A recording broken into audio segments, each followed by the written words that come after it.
Welcome back to my channel, guys. Welcome to the family. And if you're not already subscribed to my channel, make sure that you click that big fat subscribe button and get all the details on what's going on uniquelystays.com, which is my blog, and on this wonderful channel. So today we're going to be making Rasta pasta, and without further ado, let's get right into this video. Welcome to the space.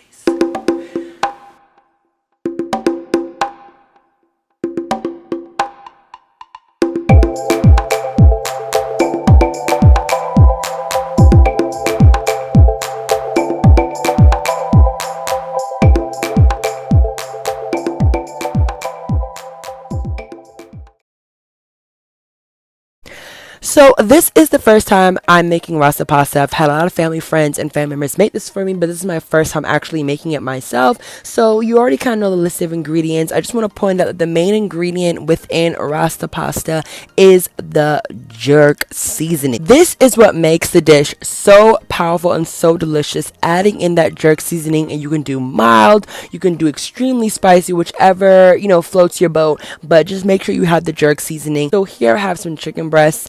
You can definitely do this with shrimp or whatever protein or meat you would like. I'm just chopping these up in nice cube chunks, and then I'm going to add all my seasoning in a bowl together, mix it up, and allow it to soak in.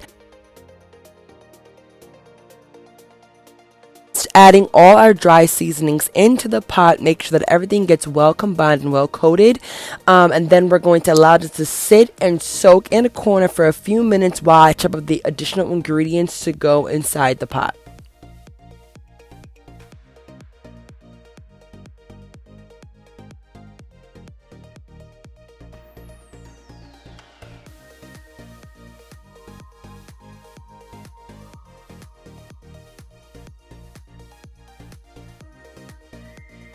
And here I'm just adding in my jerk seasoning. You can add as many dollops as you would like. So if you want to add 5 tablespoons, 10 tablespoons, it all depends on how much heat you want in your chicken. Now that our chicken is soaking, you're going to get a pot of water. You're going to put some salt in there. You know the run of show. Add your oil, and then we are going to wait till the water boils to add in our pasta. I'm using rigatoni, but you can surely use penne. Just a pasta that's going to retain the sauce. You don't want to use like a spaghetti. You want to use one of those pastas that can retain, has good shape. So when you create the sauce, it adheres to the pasta. So we're going to stir that and allow it to cook until it's al dente, and then we are going to drain the pasta water. So we are working on our chicken now, so put some oil in the pan. I prefer to use canola oil, but I didn't have any, so I just used olive oil, but canola oil is better for like frying purposes. And we are going to add the chicken to the pot. Technically, you don't want to add too much chicken at one time because then the fire will go down, but when you're hungry, you just do whatever. So I couldn't be bothered to wait, and I added all the chicken in at once because I was like, I'm starving, I need to eat. That was not a huge mistake, but if you really wanted to come out perfect, I would say 1, get a bigger pot, and number 2, make sure that you add in little by little. I'm adding in some yogurt here. Reason being is that yogurt really helps digestive purposes when you are cooking with some spice. So I have family members who can't eat too much spice, and so the yogurt is going to help the food digest and not give that person heartburn or stomach burns after they eat this food. And since it's very spicy and I added in jerk sauce, I want to make sure the food is digested properly. Do not worry, the yogurt doesn't add any flavor to the food, so don't worry about the chicken tasting funny because I added in yogurt. You don't taste it at all. Just use plain yogurt. So right here, I am just draining the oil. So the chicken has sprung a little bit of additional oil that I don't really want in my Rasta pasta. And because I know the cheese is going to spring some oil as well, I'm just draining any additional oil on top of the food just so that it's just less oily for me.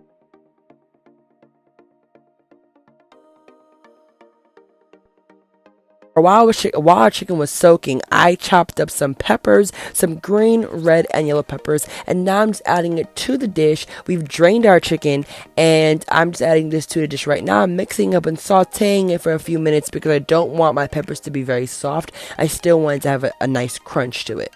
I also chopped up some onions as well as some scallions. I also chopped up some garlic as well. I'm also going to add that to the pot, and the reason why I'm adding it now is because I don't want the garlic to burn. I just want it to become fragrant in the pot, so I'm adding it on top of the peppers. And then we are going to add the peppers to the bowl along with the chicken, because again, you don't want your peppers to be soft. You still want them to have some type of crunch to them, and you don't want them to overcook. So now I'm going to add in some heavy cream. You can definitely use half and half. And then I'm going to add in our cheese, and I'm going to wait until the sauce becomes very thick. I'm using freshly grated Parmesan cheese, but you can use mozzarella, or I've seen people do cheddar cheese. Whatever cheese that you like, you can go ahead and use it. And I'm just going to stir this all together and make sure everything is melted until everything becomes thick and nice and cheesy. So now we're almost ready, and I'm testing out to see how thick or how thin the sauce is, and it's kind of at my desired likeness. So I'm going to add in back the peppers and the chicken to the pot and stir everything together, and then I'm also going to add in the pasta as well when we get towards the end. But right now we're just working with our chicken and our peppers, and we're going to stir everything together until it's well combined. And so we're adding in our pasta now, and I am stirring this, and as per usual, I always get upset at myself because I just never make enough sauce. And you know, looking back on this now as my first time doing this, while this tasted wonderful, I really wanted my pasta to be very saucy. I love like a lot of sauce on my food, and I felt like I had too much pasta, which soaked up too much sauce, and so therefore it wasn't saucy enough. And I also felt like I didn't put enough cheese in there too as well to make it saucy. So overall, it was very delicious. Don't get me wrong, but definitely I'm going to make this again. I'm going to make my sauce more saucier, more thicker, more luscious, so that it really adheres to my pasta. And I'm also going to just shave down the amount of pasta and meat that I put in the food so that the sauce can really soak into the meat and the pasta. But overall, this is my first time making Rasta pasta. It came out wonderful. My aunt came over later in the week and she tried it and she was like, this is really good. So